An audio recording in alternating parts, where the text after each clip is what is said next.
केंद्र सरकारने संसदेत महिला आरक्षण विधेयक मांडलं, मात्र याला विरोधकांनी जोरदार विरोध केला। भाजपाने ज्याचा विचारही केला नाही अशी घटना घडली आणि लोकसभेत हे विधेयक नामंजूर झालं।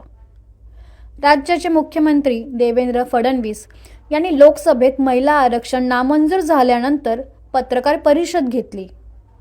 यावेळी त्यांनी विरोधकांना ओपन चॅलेंज दिलं। माझ्या स्तरातील कुठल्याही नेत्यांनी माझ्याशी महिला विधेयकावर ओपन डिबेट करावी आणि फडणवीसांचं हे चॅलेंज शरद पवार गटाच्या खासदार सुप्रिया सुळे यांनी स्वीकारले। तर आज त्यांना ओपन चॅलेंज देतो, ओपन चॅलेंज की माझ्या स्तरातल्या कुठल्याही त्यांच्या नेत्यांनी माझ्यासोबत महिला विधेयकाच्या संदर्भात ओपन डिबेट करावी। ओपन डिबेट की याच्यामध्ये काय चूक आहे, या पद्धतीत काय चूक आहे, याच्यावर ओपन डिबेट करावी। ते करणार नाहीत, करू शकत नाहीत। केवळ मुजोरी करायची आणि पळून जायचं हे जे काही यांनी सुरू केलेलं आहे, याच्या विरुद्ध देशभरात आणि महाराष्ट्रात आता महिलांचं एकत्रीकरण आम्ही करणार आहोत।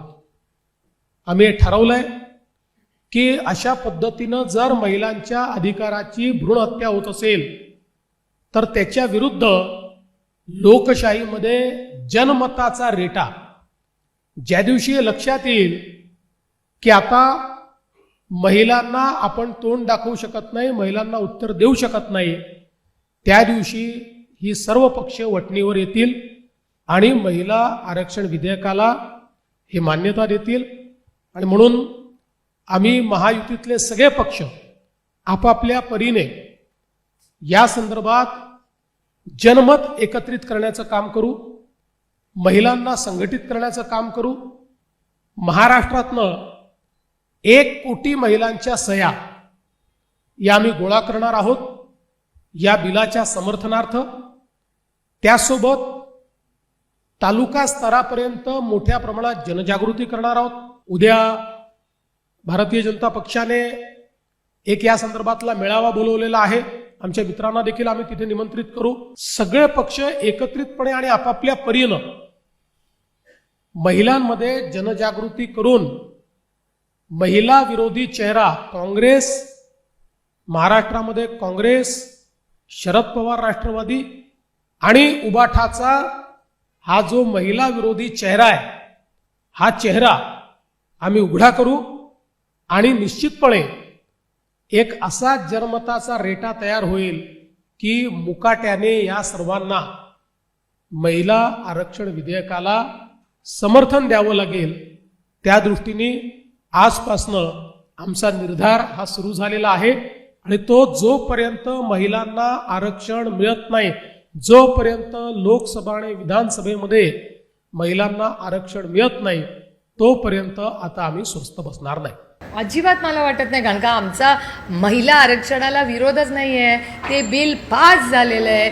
तुम्ही काय प्रश्न विचारताय माहिती आहे का, की मी 12वीला आहे आणि तुम्ही मला सांगताय ताई तुमचं 10वी तुम्ही 10वीच्या परीक्षेला बसले नाही। अहो मी 12वीला कशी पोचले असते जर 10वीची परीक्षा दिली नसती तर। महिला आरक्षणाचं बिल पास झालेलं आहे। महिला आरक्षणाचं बिल 2023 मध्ये पास 1 मतांनी झालेलं आहे। म्हणजे मी 10वी पास झाल्याशिवाय मी 12वीत कशी जाईन असं मी अजिबात म्हणत नाही, असं मी म्हणत नाही। माझी तयारी आहे। माननीय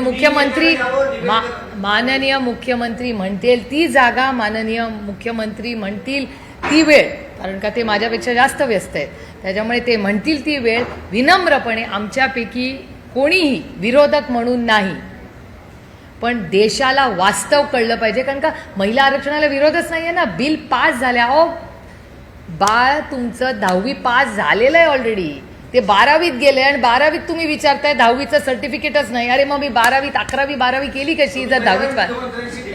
अरे काय विषयच नाही ना, कारण का डिबेटच नाही आहे। जर माननीय मुख्यमंत्री मला म्हणाले तुमचा महिला विरोध आहे, मी म्हणेन अहो आम्हीच एकमताने बिल पास केलं, तुमच्याच सरकारने आमचे आभार मानले बिल पास करताना। जरा डिबेट, ते महिला आरक्षणाचा बिलचा विषयच नाही आहे, विषय फक्त डिलिमिटेशन बद्दल सीमित आहे।